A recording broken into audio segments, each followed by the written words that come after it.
Oke, Gue gua lihat ngikutin ayatnya lu. dulu. Iya, di mana dasarnya? Silakan cari ayatnya. Di mana dasarnya Tuhan itu pernah berbohong?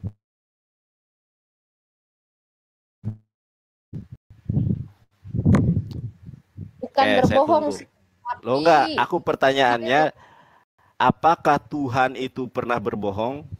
Kalau iya, kayak pernah, di mana dasarnya? Kalau tidak, di mana juga dasarnya? kalau pernah berbohong aku nggak tahu, tapi untuk menciptakan Di mana Tuhan menciptakan kebohongan? ini ya, kebohongan maksud aku ngaranya sebagai sebuah penyesatan. Gue baca di 2 Tesalonika 2 ayat 11 dan Quran surat An-Nahl nah nah Apa? ayat Enggak, sembilan kamu tiga bahas itu. Alkitab dulu aja. Kalau Al-Quran nanti kamu nggak bisa. Nanti kalau kamu mau ke situ, apa namanya itu, rampungkan dulu biblosmu itu, ya. Jadi apakah Tuhan pernah berbohong? Kalau pernah, di mana dasarnya? Tadi apa? Ya, Tesalonika. Di mana itu Tesalonika? Jadi itu harus bukan kita punya berbohong, dasar. menciptakan mungkin. Iya, Kayak bukan. Allah mengirim setan yang hebat mereka supaya mereka percaya pada kebohongan. Aku nggak bertanya menciptakan. Yang aku tanya, Dua apakah Tuhan? Tesalonika 2 ayat 11. Iya, yang aku tanyakan itu apakah Tuhan pernah Oh, berbohong? apakah Tuhan Pribadi berbohong? Gue nggak tahu. Tuhannya. Nggak tahu. Aku Sekarang, apakah Tuhan itu aku maha nggak tahu. tahu? Ya, Apakah Tuhan itu maha tahu? ya, nggak tahu. Maha tahu.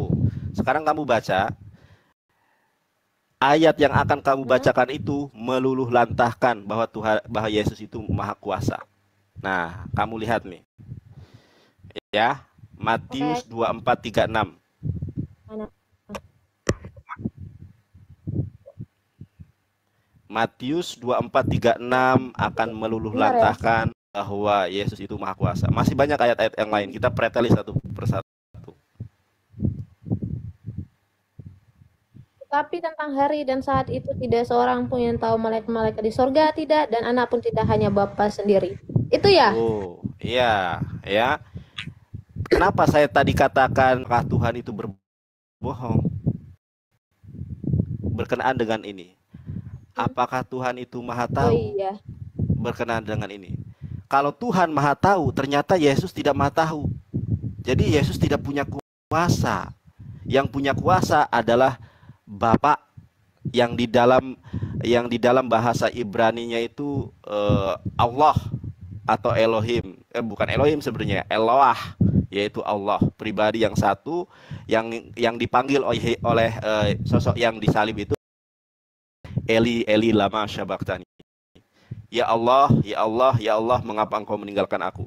Jadi yang maha kuasa, yang mengetahui hari kiamat itu hanya Allah. Dari sini gugurlah keyakinan bahwa Yesus itu maha kuasa.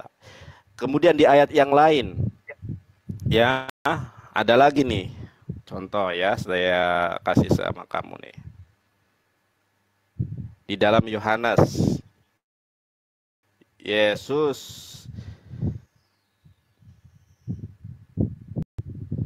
kamu buka Yohanes 5 ayat 30. Saya bacakan untuk efisiensi waktu. Aku tidak dapat berbuat apa-apa dari diriku sendiri, kata Yesus. Aku menghakimi sesuai dengan apa yang aku dengar, dan penghakimanku adil, sebab aku tidak menuruti kehendakku sendiri, melainkan kehendak Dia yang mengutus aku.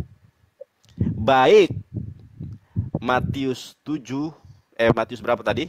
Matius 24 ayat 36 maupun Yohanes 5 ayat 30 menggugurkan, meluluh lantahkan keyakinanmu bahwa Yesus itu maha kuasa.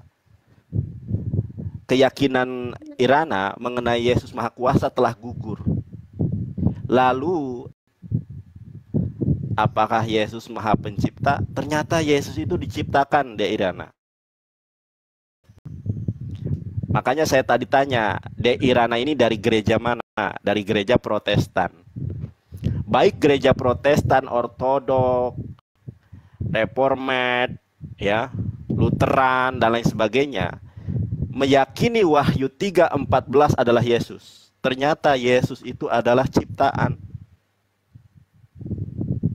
Untuk menguji suatu agama benar atau tidak, lihatlah siapa yang disembah. Kamu tahu tidak konsekuensi dari menyembah Yesus masuk neraka? Baca Matius 7 ayat 15 sampai 23. Silahkan kamu baca. Itu ayat berapa? Matius 7 ayat 15. Tentang perihal pengajaran sesat. Oh iya aku tahu itu. Ya, kamu tahu kan? Kita baca ayat per ayat. Nah, mengenai Yesus punya kuasa, gugur lantah kamu. Sekarang Yesus yang diciptakan, Wahyu 3:14. Wahyu 3:14 Yesus diciptakan. Konsekuensi dari menyembah Yesus masuk neraka jahanam. Itu menurut Alkitab, Matius 7:15. Kita baca di situ. Permulaan dari ciptaan Allah. Iya, aku tahu itu. Iya, ternyata Yesus adalah ciptaan. Kalau Yesus adalah ciptaan, kenapa kita menyembah ciptaan? Kenapa tidak menyembah Allahnya? Makanya setiap orang Kristen, baik di dalam iman kami maupun di dalam gospel, itu akan masuk neraka. Coba baca Matius 7 ayat 15, kita uraikan satu persatu. Coba Irana baca dulu, nanti kalau mau disanggah penjabaran saya boleh, ya. Menurut Alkitab ini, coba dibaca. Ayat 15 kan mulainya? Oke, 15, sebentar ya. Ini ada gangguan layar saya, kenapa ini, sebentar. Oke, sebentar.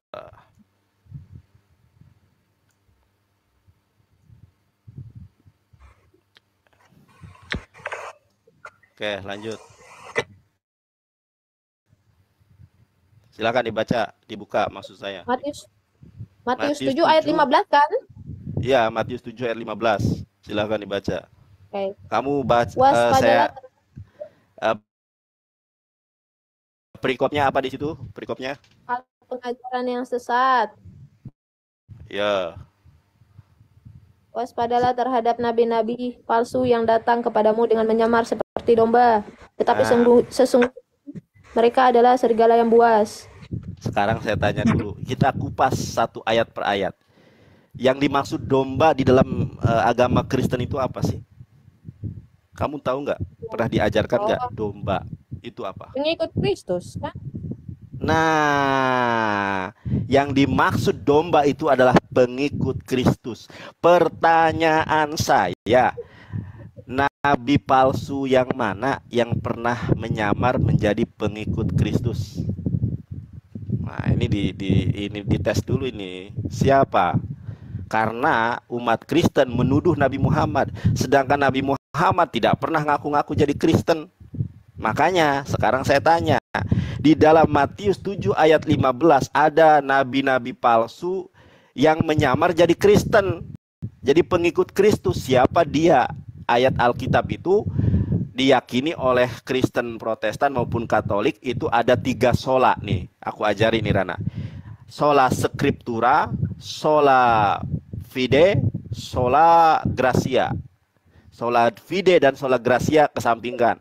Sola Scriptura. Sola Scriptura itu adalah kebenaran mutlak ayat-ayat Alkitab. Nah, kalau Irana masih menyimpan iman Kristen, meyakini Alkitab sebagai sola Scriptura tidak. Kalau meyakini, siapa nabi palsu yang pernah mengaku sebagai pengikut Kristus?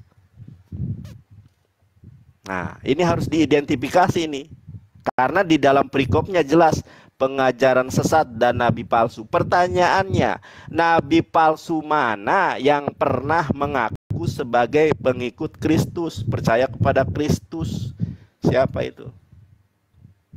Aku bisa jawab. Ya boleh, emang harus dijawab.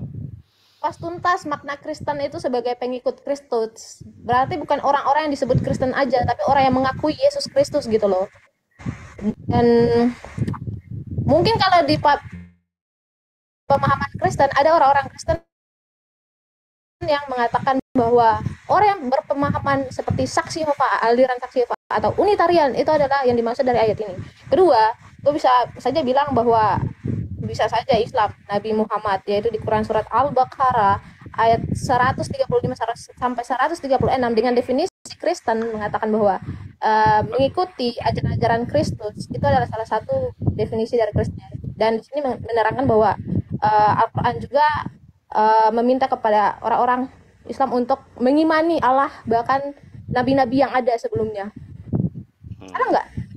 Benar kan? Oke, sudah selesai belum? Oke. Iya.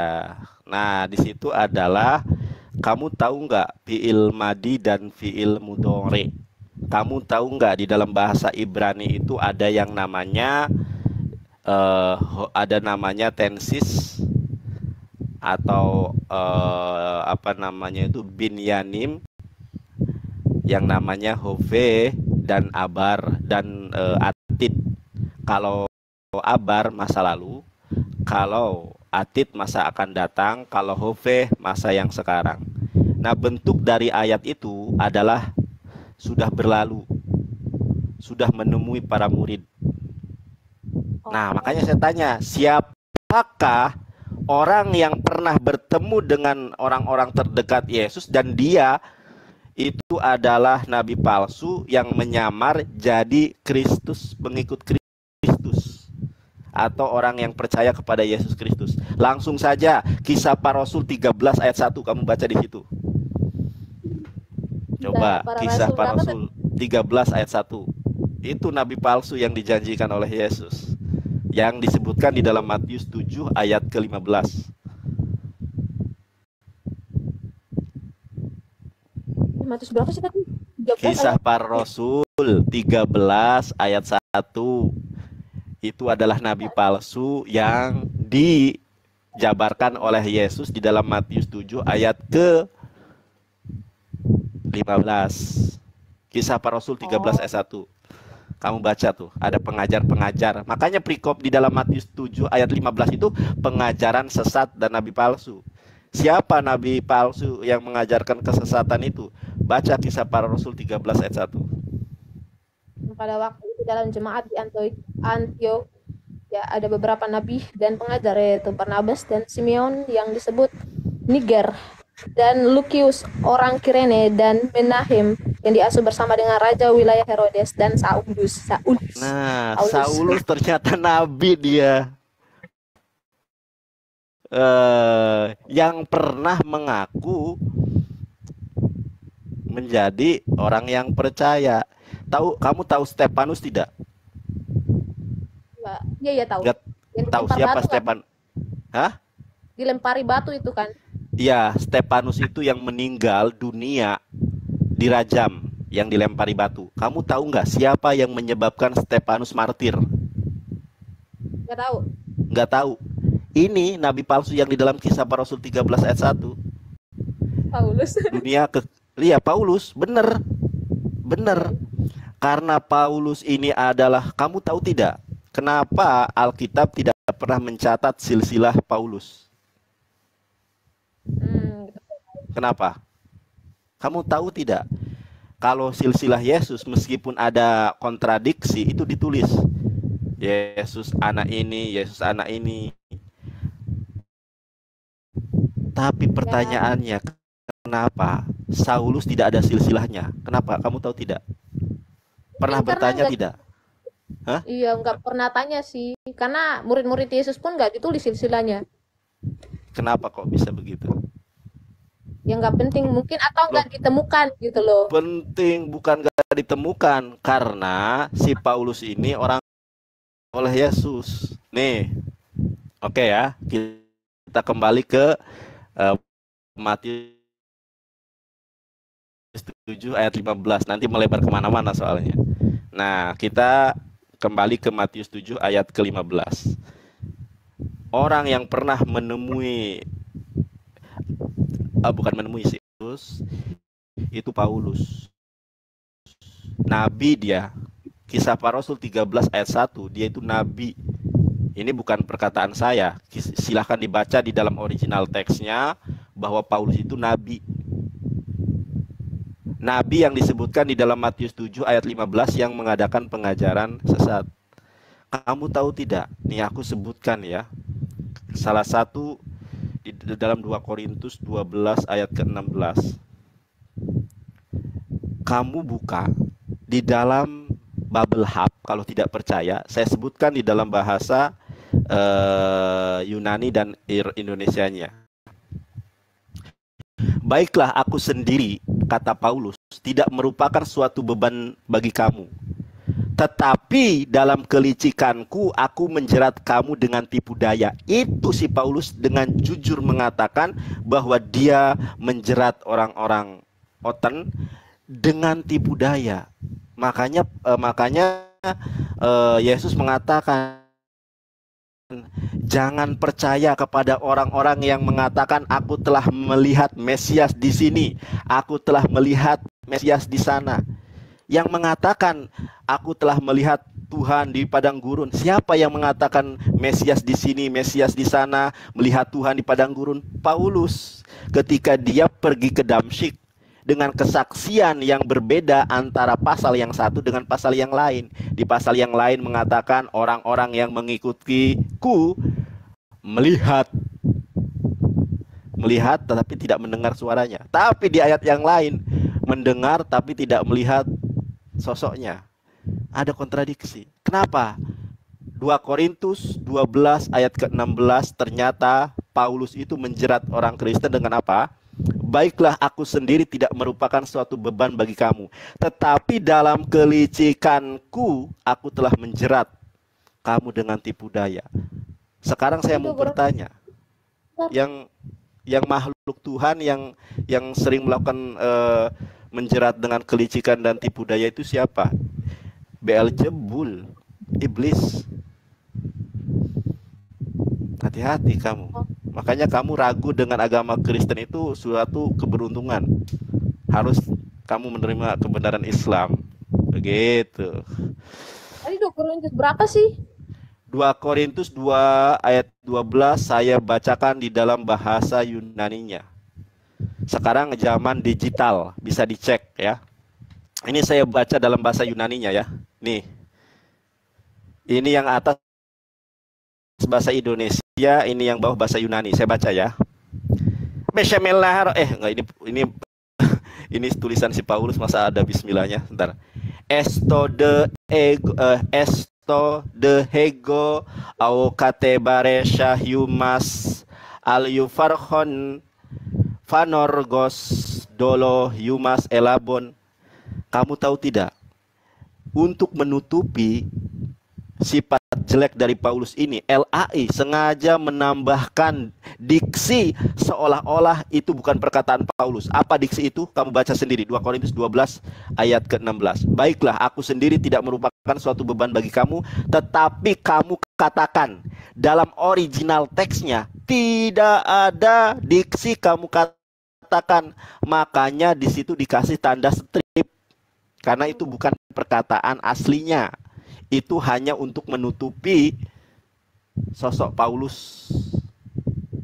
Makanya kenapa orang Kristen tidak dibiasakan dengan original teks, karena banyak hal-hal ganjil di dalam Alkitab ini kalau kita lihat di dalam original teksnya, baik Yunani maupun Ibrani.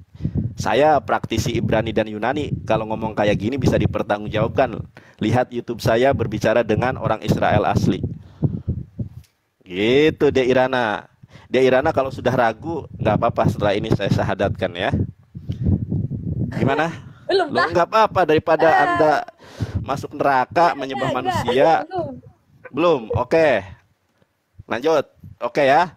Nanti gue nanti siap sabar. Aku sabar tapi kok nanti untuk mensyahadatkan kamu. Oke, itu ya ajaran Paulus itu menjerat dengan tipu daya. Hah? Apa? Nah, logikanya gini loh.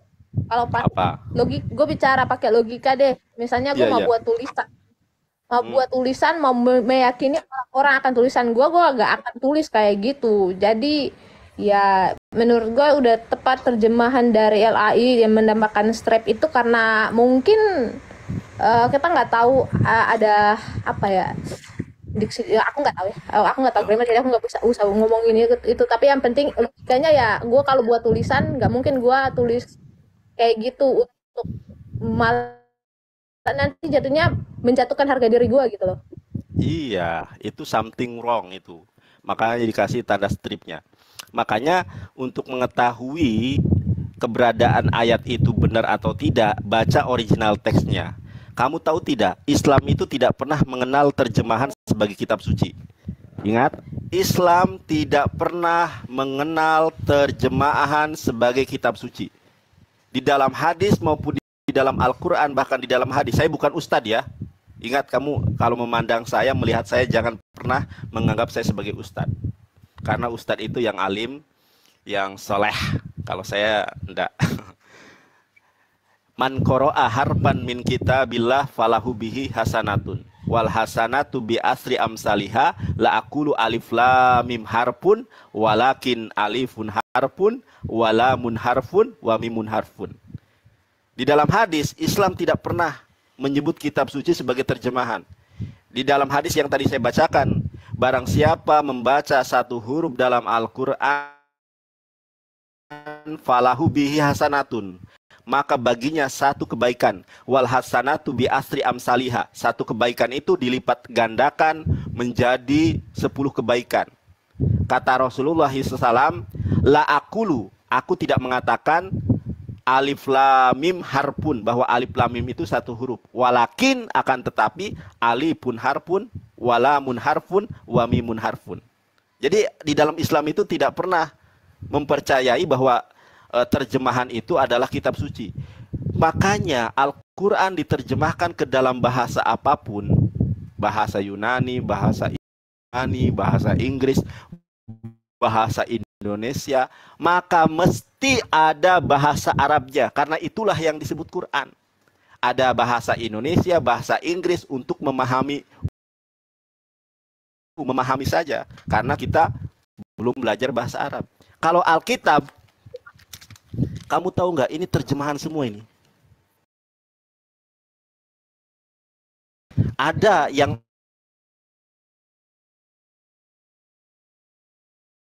original, ada yang bahasa Arab. Kamu tahu kitab ini 10 juta ini.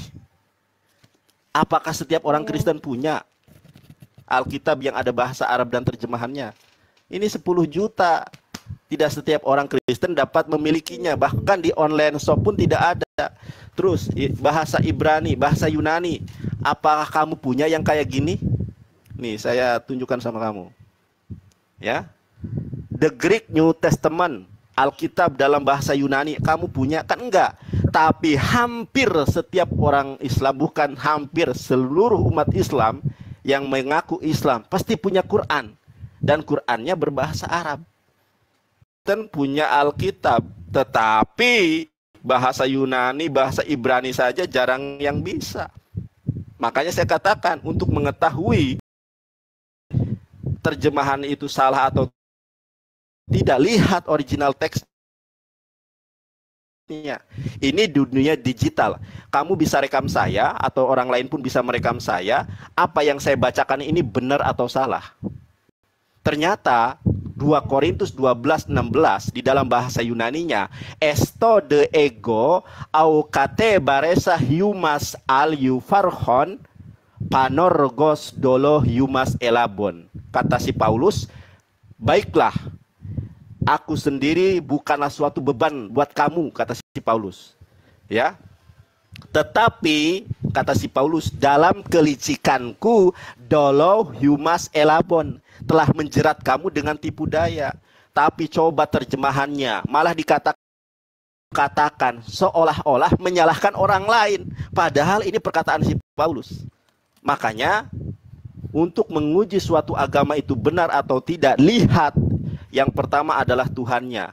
Tuhannya siapa? Nah, orang Kristen menuhankan Yesus. Tadi saya tanya, apa sih yang menyebabkan kamu menuhankan Yesus? Kata kamu Yesus punya kuasa. Yohanes 5 ayat keberapa tadi itu? Yohanes 5 ayat ke-30. Kenapa kamu kaget? Yohanes 5 ayat 30 kata Yesus, aku tidak dapat berbuat apa-apa dari diriku sendiri. Yohanes 5 ayat 30, aku tidak dapat berbuat apa-apa dari diriku sendiri. Aku menghakimi sesuai dengan apa yang aku dengar, dan penghakimanku adil. Sebab aku tidak menuruti kehendakku sendiri, melainkan kehendak Dia yang mengutus aku. Di dalam Torah maupun di dalam Islam, yang namanya Tuhan itu merdeka. Bukan dia nunggu keputusan, nunggu kehendak orang lain, sosok lain. Tuhanmu sudah gagal di sini. Wahyu 3:14 lebih menggagalkan lagi. Bagaimana Yesus itu diciptakan. Sudah tahu diciptakan, disembah. Matius 7:15 sampai 23. Matius 15 si Paulus, Kisah Para Rasul 13 ayat 1 adalah fake apostolos. Lalu Matius apa sih? Di dalam perikopnya kan jelas itu. Pengajaran perihal pengajaran sesat nabi palsu. Apa buah dari pengajaran nabi palsu ini? Matius 7 ayat 21, 22, 23 akan menjabarkan. Pada hari terakhir saudara-saudara yang terkasih, banyak orang yang memanggil Yesus, Tuhan, Tuhan. Bukankah kami bernubuat demi namamu, Tuhan Yesus? Kami mengusir setan dengan namamu, Tuhan Yesus. Bukankah kami bermukjizat demi namamu, Tuhan Yesus? Satu-satunya yang mengajarkan bahwa Yesus adalah Tuhan, Paulus. Apa kata Yesus? Yesus kaget pada saat itu. Baik di dalam hadis maupun di dalam Biblos, sama-sama itu. Maka orang-orang yang menyebut Yesus Tuhan itu akan diusir, kata Yesus. Enyahlah daripadaku, hai kalian pembuat kejahatan. Pembuat kejahatan yang abadi itu adalah mengikuti jejak iblis, yaitu menyembah aliran Dewa Molok yang mengorbankan manusia sebagai tumbal untuk menebus dosa manusia. Begitu Ade Irana. Tuhan, ini konsep yang pertama sudah gagal kamu. Saya mau tunjukkan kamu untuk mempersingkat waktu, untuk melihat kebenaran suatu kitab suci. Suatu agama, lihat kitab sucinya. Kalau kitabnya palsu, bagaimana betul ajarannya? Kamu tahu nggak kitab siapa yang palsu? De Irana, mohon maaf ya, saya agak gelora nih, bersemangat karena ada di dalam hadisnya begini. Nih Irana, dalam hadis ada begini nih Irana.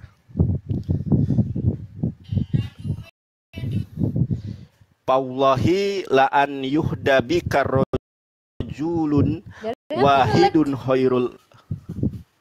Apa? Gimana? Suaramu jelas kok di sini.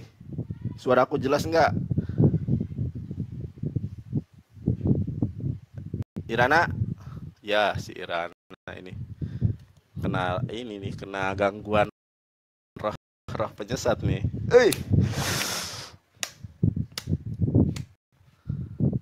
Ayo Irana. Dek Irana. Halo, jangan kejelek. Astaga. Tadi di hadis apa? Hadis apa dalil sih yang mau di situ? Enggak, maksudnya aku kan tadi ngomong kenapa aku bersemangat menggelora mengajarkan warta-warta kebenaran firman Tuhan kepada kamu, karena ada hadisnya. Paullahi la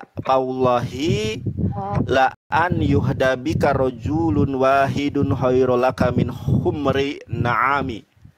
Seandainya ada satu orang yang mendapatkan hidayah karena sebab dakwahmu, itu kamu seperti mendapatkan unta merah. Kalau dikonversi ke mobil itu seperti Bugatti Lamborghini terbaru.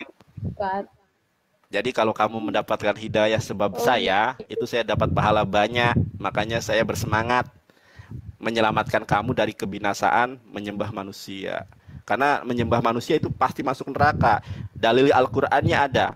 Laqad kafara ibnu Maryam. Sungguh telah kafirlah orang-orang yang mengatakan Yesus adalah Allah. Satu-satunya ajaran yang mengatakan Yesus adalah Allah, Kristen. Ayat berikutnya, laqad kafarul ladzina qalu innallaha salisu salasah.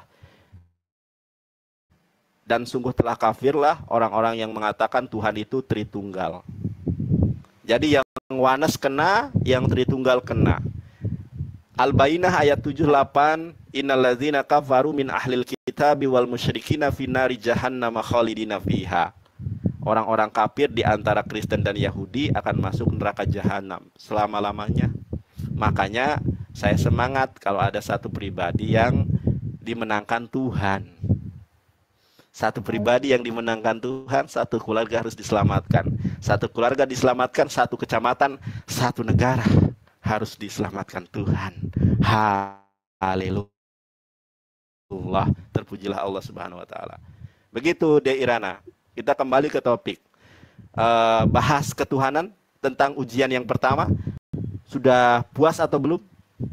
Bahwa untuk menguji kebenaran sebuah agama, lihat yang disembah. Siapa itu? Ya. Ternyata tadi sudah dibuktikan bahwa apa yang kamu sembah itu ciptaan dan tidak maha kuasa. Bahkan hari kiamat saja tidak tahu. Gagal total tuh. Poin yang ke satu, poin pertama. Lalu poin yang kedua, untuk melihat agama itu benar atau tidak, lihat kitab sucinya. Kalau kitab sucinya tidak asli, ya pasti janji surganya juga tidak asli. Kamu mau tahu bahwa kitab kamu tidak asli? Apa tuh buktinya? Nah, sekarang aku kasih pemanasan. For fly dulu. Kira-kira kalau Paulus mengutip kitab apokrip dibolehkan atau tidak? Karena aku suka bawa Injil Filipus, Injil Thomas, Injil Maria Magdalena, Injil Yudas. Orang-orang Kristen menghujat aku. Nandar. Aja, kenapa emang? Hah? Apa? Apa? Ini De Irana, kalau kalau saya mengutip Injil Maria Magdalena, Injil Thomas, Injil Filipus, Injil-Injil yang lainnya, orang Kristen banyak menghujat saya, kamu kutip-kutip Injil palsu katanya. Pertanyaan saya, kalau si Paulus mengutip kitab palsu, apakah bisa diterima? Kitab apokrif diterima atau tidak? Kalau pakai ukuran mereka pasti nggak bisa diterima kan? Harusnya jangan standar ganda dong. Kalau menyalahkan saya mengutip kitab Thomas, Filipus, Yudas, Basilides, harusnya ketika Paulus mengambil kutipan dari apokripa juga harus dibantah. Bukan begitu?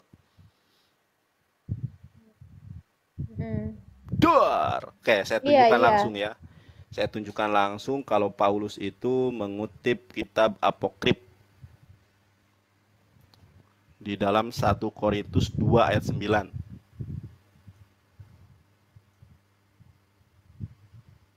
Kamu buka juga, Dek. 1 Korintus 2 ayat 9, Dek.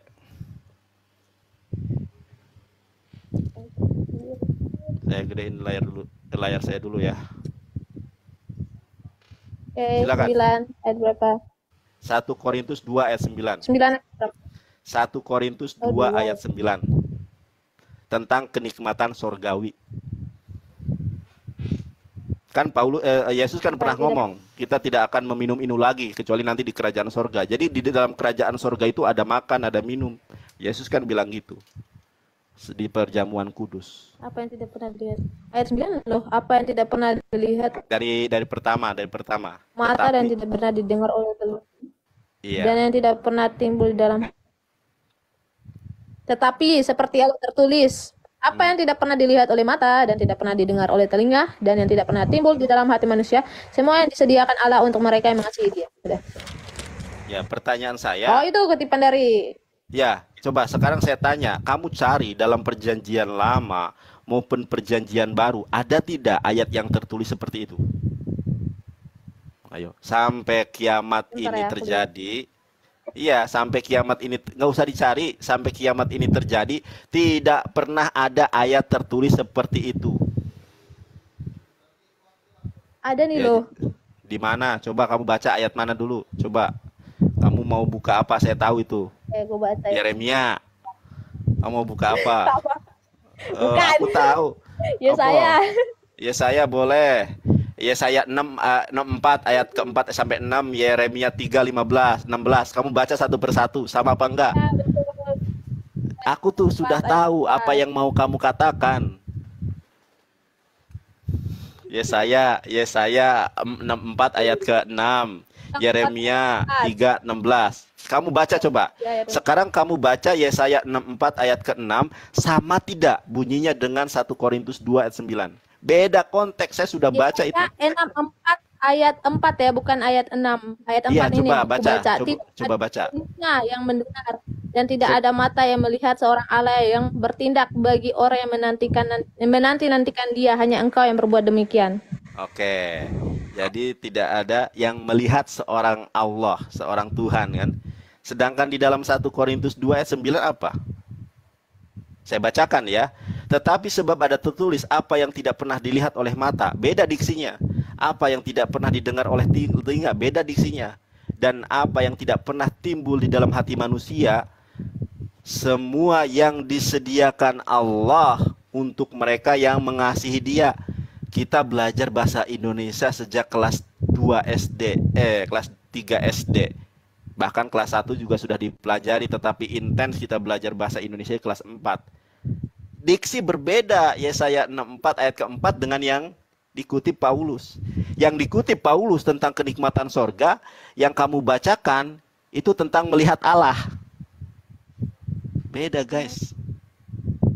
Makanya itu mengutip dari kitab apokrif. Saya tunjukkan saja ya langsung. Itu Paulus mengutip kitab apokrif, tetapi orang Kristen tidak ada yang nyalahin Paulus. Nih, lihat. Boleh jadi bahwa dalam ayat ini digabungkan Yesaya 64 ayat 6, Yeremia 3, 16. Nanti kamu gabungkan, lihat tidak sama ya, saya sudah lihat itu. Tetapi mungkin juga Paulus mengutip sebuah kitab apokrif yang berjudul Apokalips Wahyu Elia. Kalau kamu cari, nanti temukan datanya, ternyata sama persis dengan Apokalips Wahyu Elia, yaitu Injil. Ini Injil ya. Jadi Injil itu ada yang namanya Injil Elia. Oke. Nah, Injil Elia mengutip ini. Artinya apa? Kamu tahu tidak bahwa kitab Injil kanonik Matius, Markus, Lukas, dan Yohanes, sinoptik maupun non-sinoptik, yang disebut kanonik itu definisinya bukan asli. Ingat? Yang disebut kanonik definisinya bukan asli. Begitu juga yang disebut dengan apokrif itu bukan palsu. Yang namanya kitab apokrif itu adalah kitab yang dirahasiakan. Tidak pernah ada definisi bahwa apokrif itu bermakna tidak asli, tidak ada. Makanya selain Injil Matius, Markus, Lukas, dan Yohanes, masih banyak Injil-Injil yang lain yang menceritakan Nabi Muhammad ada. Bahkan kamu baca Yohanes 14:27, Yesus beragama Islam. Saya tunjukkan dalam bahasa Ibraninya, bahkan saya hafal. Shalom ani mash'ir lahem et shlomi ani noten lahem. Kata Yesus, kutinggalkan Islam bagi kamu dan kuberikan Islam itu bagi kalian, wahai bangsa Israel. Tuh, jelas itu, nggak bisa dibantai. Kalau gini kali, maksudnya kan kalau kita tarik secara etimologi, Islam itu kan artinya damai gitu kan. Jadi Iya. Iya kan? tapi kalau Islam sebagai agama kan nggak mungkin, karena Islam lahir baru abad ke-6 Masehi gitu.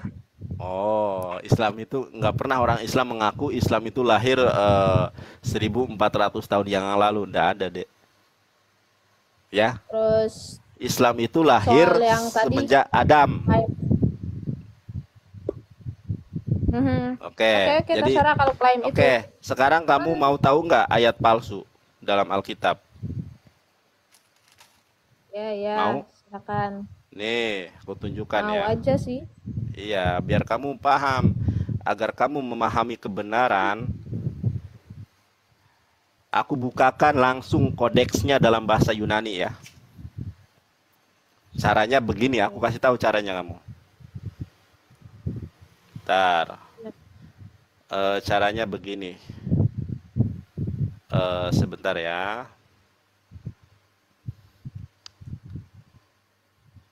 Kodeks Sinaiticus, kodeks tertua. Kodeks Sinaiticus.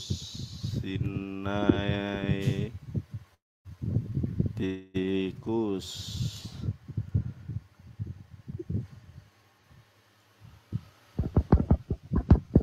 Nih, Dek.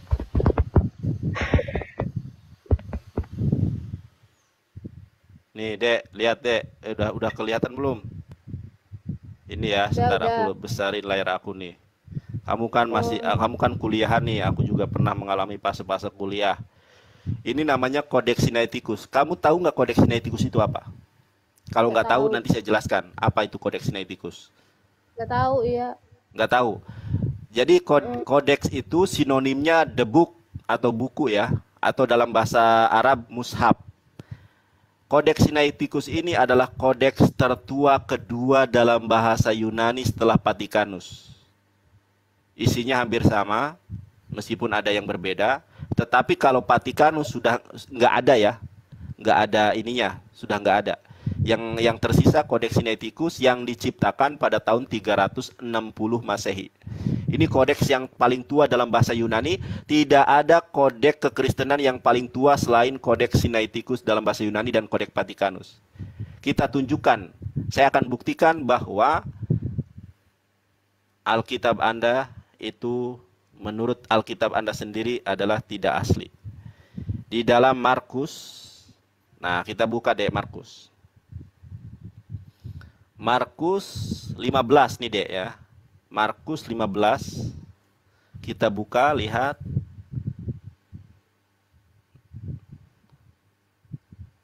Ada hitung. Coba hitung ayatnya. 26. 26. Ada yang ganjil nggak kamu? Dari Markus 15 ada yang ganjil nggak? Dari ayat ke, coba kamu hitung urut dari 24 coba ke bawah.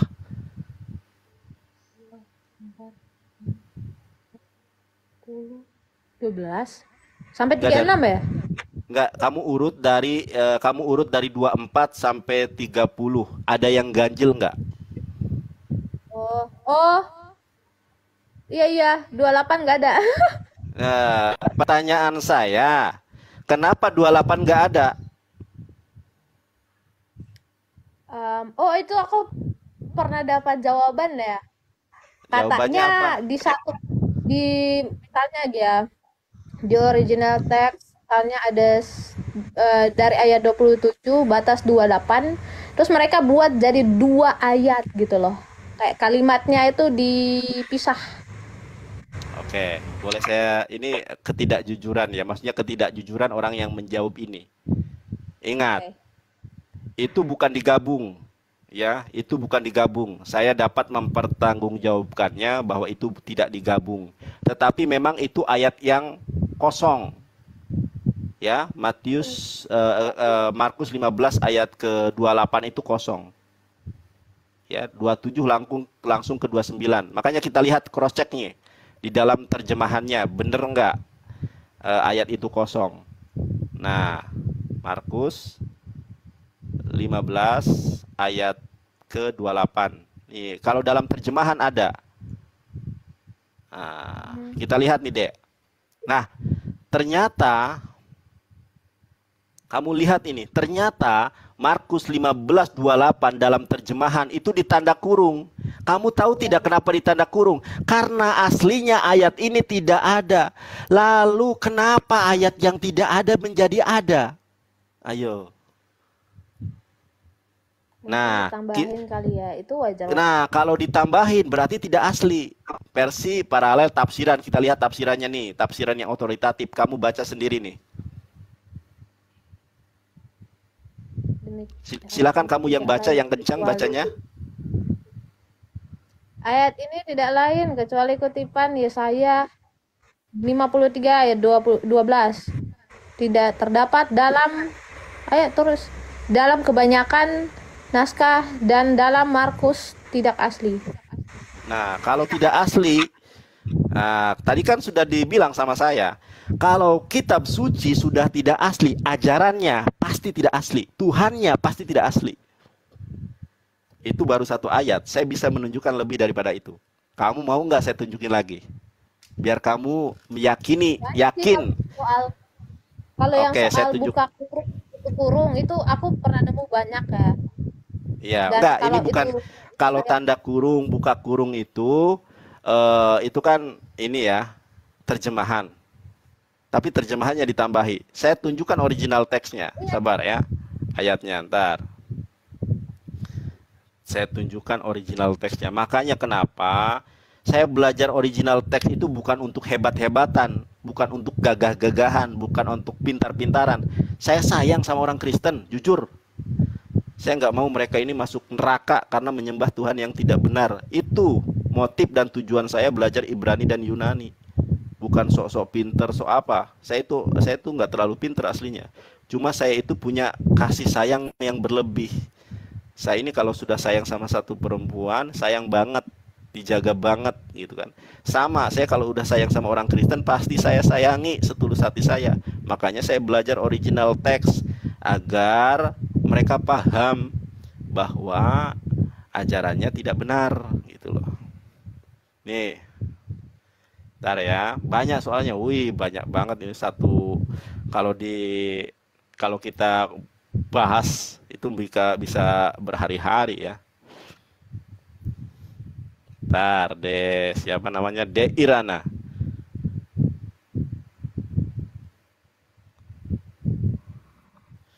Kamu mau dari ayat ke berapa nih? Banyak banget. ah ah ah ah ah ah ah ah oh. Oke, Yohanes 5 ayat ke-4.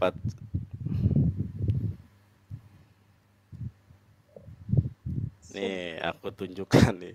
Banyak banget ini. Ya Allah, ya Allah, ya Allah, ya Allah, ya Allah. 15:28 sudah. Sekarang Matius 23 ayat ke-14. Nih, aku tunjukkan lagi nih. Matius 24 ayat ke-13. Matius 23 ayat ke-14. Kita lihat. Matius. iya. Itu aku pernah lihat dan aku pernah cari tahu emang nggak ada kan. Emang makanya tadi aku bilang buka kurung tutup kurung yang sering aku temui itu aku abaikan juga karena menurut aku ya kalau misalnya nggak ada ya nggak apa-apa. Ya, berarti Dan kitabmu sudah gini, tidak asli lagi. Alkitab Eh gini, Irana, berarti kitabmu sudah tidak asli lagi kalau gitu. gini Kenapa? lebih tepatnya apalagi tadi kakak sempat kutip Nih. itu website langsung dari Kristen kan dan itu Iya. menurut aku anjuran dari orang Kristen. Nah, ini coba Jadi perhatikan nih. tambahan itu bukan berarti menunjukkan bahwa Alkitab itu palsu. Enggak Loh, juga. Itu salah salah loh, pemahaman loh, loh, menurut loh. aku. Karena udah ada Coba ini. kejujuran dan bilang bahwa itu tidak Nah, ada gitu dalam loh. naskah. Tapi kenapa di dalam Alkitab itu diadakan? Nah, coba kamu perhatikan nih ya. Matius 23 ini 13 langsung ke 15. Nggak ada ayat ke-14-nya. Nah, kita cek ya, kamu cek ya. Ternyata sekarang saya mau bertanya nih. Lukas 10. Aduh, ini bermasalah websitenya ya. Aduh, aku sayang sekali ini. Ini bagus sebenarnya ya. Ini mungkin di report sama Oten-Oten ya. Ini bermasalah ya websitenya. Coba-coba. Coba aku buka. Aduh, nggak bisa. Nggak bisa. Tapi aku punya bukunya nih. Sekarang aku tanya nih sama kamu. Ya. Tanda kurung. Kalau kamu melihat.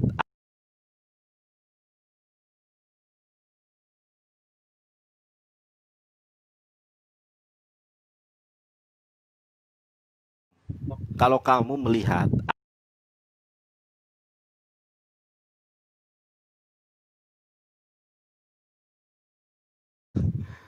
Ya, kemana nih bocah? Yes, si Irana, kamu kemana? Jangan terguncang dong, Dek Irana. Aduh, naik lagi, Dek.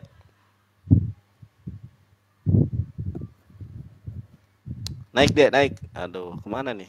Kok layarku jadi seperti ini?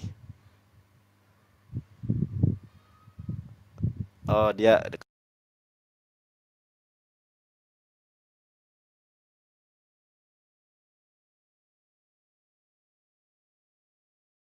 buka Lukas 10 ayat ke-1. Coba deh Irana. Namamu seperti ini ya, seperti Ibu Presiden Iriana, ini Irana. Oke, mudah-mudahan nanti kamu jadi, kalau kamu Muslim, jadi ini kamu jadi ibunya presiden, ibunya istrinya presiden. Buruan, Lukas 10 ayat 1 kamu baca. Kemudian daripada itu Tuhan menutus 70 murid yang lain, lalu mengutus mereka berdua-dua mendahulinya ke setiap kota dan tempat yang hendak dikunjunginya. Oke, Yang lain. kamu tahu tidak? Dalam original text ternyata bukan 70 loh itu. Ini berapa dong? 72. Nih aku tunjukkan ya, karena websitenya lagi error. Ini ada, aku tuh literasi jelas data ini ya. Bentar. Ini dari Alkitab nih. Aku tunjukkan banyak. Jadi kalau tanda kurung itu kan tambahan. Ya, ingat, tanda kurung itu baik dalam Al-Qur'an maupun Biblos itu tambahan. Tapi Al-Qur'an tidak pernah ada dalam bahasa Arab ada tanda kurung. Karena kalau ada tanda kurung dalam bahasa Arab itu palsu. Alkitab bukan hanya terjemahan yang ada tanda kurung. Original teks ada tanda kurung. Siapa ini yang ngasih tanda kurung? Makanya Alkitab Anda ini sudah tidak original teks, Irana. Makanya aku berharap nih aku tunjukkan ya, sorry ya. Nih aku tunjukkan kamu biar tidak ada fitnah. Sebentar, aku lagi pakai color nih. Jadi kalau ini kelihatan ini ku. Ntar aku ini prosotin dulu sebentar dikit ya. Nih, perhatikan nih ya, Irana. Perhatikan di sini Irana. Nih, mana nih? Belum. Nih, ya. Lukas 10 saya bacakan kepada kamu ya. Kedengar nggak Irana? Suara aku kedengar nggak? Halo? Irana? Kedengaran. Nih, perhatikan ini, kamu lihat kamu lihat dan perhatikan ini original teks ya. Ya, the Greek New Testament, Lukas 10 ayat 1. Aku bacakan nih. Metadetauta anedeshen ho kurios eteros ebdo mekonta duo. Ternyata yang diutus oleh Yesus itu 72 murid. Ini ada tanda kurung di dalam original teks. Nih, ada tanda kurung dalam original teks loh ini. Jadi tanda kurung dalam sebuah kitab suci itu tambahan. Ternyata bukan hanya dalam terjemahan. Nih, Irana, kamu iris telinga saya. Kalau ada di dalam Al-Quran berbahasa Arab, memang Al-Quran berbahasa Arab ada tanda kurungnya. Kalau dalam terjemahan itu bukan kitab suci, sudah saya tadi katakan di awal. Yang namanya terjemahan Al-Quran itu bukan kitab suci. Kitab suci Al-Quran bahasa Arab. Iris telinga saya. Kalau ada dalam Al-Quran tanda kurung, bukan terjemahan ya, bahasa Arab. Hanya kitabmu ini kitab yang ada tanda kurung dalam original teks. Kenapa ada tanda kurung? Ditambahkan. Kalau tadi kamu mempermasalahkan tanda kurung, wah itu tanda kurung dari LAI ditambahi. Ini bagaimana dengan original teks? Ada tanda kurungnya. Jadi yang diutus oleh Yesus 72 murid. Terjemahannya 70. Duar, terimalah kebenaran firman Tuhan. Ini langsung dari apa ya? Website LAI ya. Ini kitab kamu ini bahasa Yunani. Aku tahu dan itu nggak salah emang. Ini aku baca ada buka kurungnya duo gitu loh. Iya. Nah, pertanyaan saya itu siapa yang menambahi tanda kurung? Padahal original teks itu loh. Nah, aku nggak punya kapasitas untuk menjawab di bagian situ, tapi menurut aku dengan kejujuran dari website Kristen aja itu udah membuat aku terbuka bahwa mereka nggak menutup sebuah hubungan gitu. Sekarang kita lihat ya kejujuran ya. Kenapa Alkitabmu itu ada tanda kurung sebagai bentuk penambahan kitab suci? Itu karena sudah dipalsukan dan diyakini oleh Ibu Rita Wahyu di dalam websitenya nih ya. Aku kasih tahu kamu. Memang sudah ada di tambahan dia. Ada pengedit Alkitab. Nih, bentar ya, menguji. Nih, iya makanya kamu bertobat saja kalau kitabnya sudah bohong, sudah palsu, gimana ajarannya? Aku bukan maksa kamu untuk menerima Islam ya, tetapi namanya juga kita kan manusia ya, mencari dan menemukan agama yang benar. Kamu perhatikan ini ya. Ntar aku gimana ya? Aku gedein layar dulu aku. Mana nih? Nih. Nggak bisa dirubah. Oh ini nih, ini ya. Menguji keoriginalan Alkitab. Kamu perhatikan ya. Ini dari pakar Ibrani orang Kristen. Namanya Ibu Rita Wahyu, ya. Ini pengampunya Dr. Edi Peter PSD. Perhatikan baik-baik. Ini akan membantah asumsi kamu yang tadi itu ya.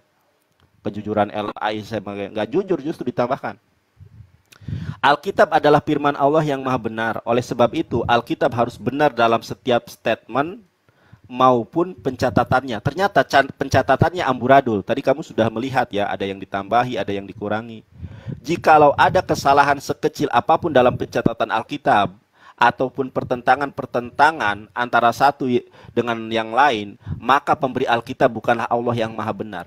Kalau kita melihat narasi dari pengantar Dr. Edi Peter VSD ini, maka Alkitab itu bukanlah firman Tuhan. Tadi saya sudah buktikan ada penambahan, ada pengurangan, ya, ada yang dikatakan tidak asli, mengutip kitab apokrif. Namun sayang sekali, kita sudah tidak memiliki teks Alkitab yang asli atau disebut autografa yang ditulis langsung oleh penulis kitab. Inilah Irana yang menyebabkan kitab suci kamu itu sudah tidak asli lagi. Karena autografa Alkitab yang asli itu sudah enggak ada. Karena naskah autografa sudah hilang, rusak karena usia. Kita hanya memiliki salinan-salinan.